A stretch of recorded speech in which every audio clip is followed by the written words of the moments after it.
qualquer que seja a crença que dá algum sentido para a experiência traumática, essa experiência pode ganhar linearidade, uma narrativa. O indivíduo consegue assim significar e ressignificar a sua dor.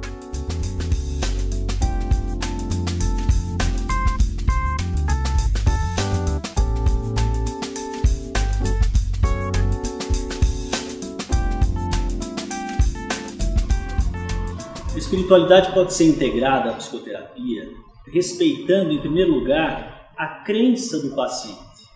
Se o paciente traz uma questão espiritual que é tão importante quanto outros domínios na vida, por exemplo, família, campo sexual, trabalho e assim por diante, há que se abordar esse tema com tranquilidade e, naturalmente, respeitando a crença desse indivíduo.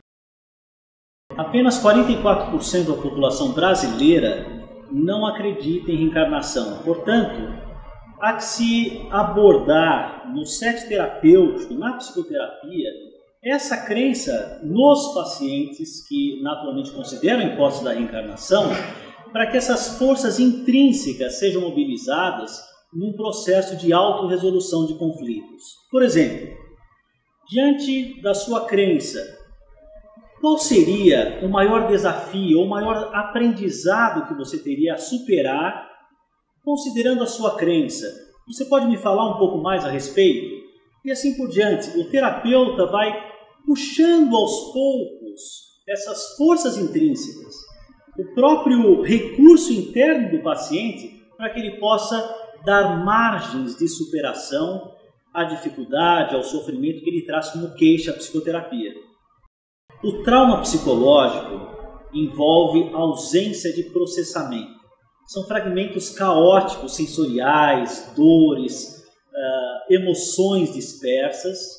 E o trauma precisa ser reprocessado e concluído. A religiosidade, a espiritualidade ajudam muitos pacientes a darem uma margem, a darem um alinhamento àqueles conteúdos. Os conteúdos traumáticos, por si, já são caóticos. Quando o indivíduo acredita, por exemplo, num Deus que a tudo assiste, ou no Buda, ou em Jesus, qualquer que seja a crença que dá algum sentido para a experiência traumática, essa experiência pode ganhar linearidade, uma narrativa.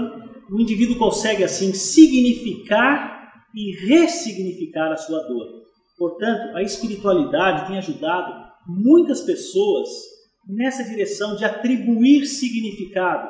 Existe um sentido maior para essa experiência. Algum aprendizado, por exemplo, nessa condição que me foi dolorosa.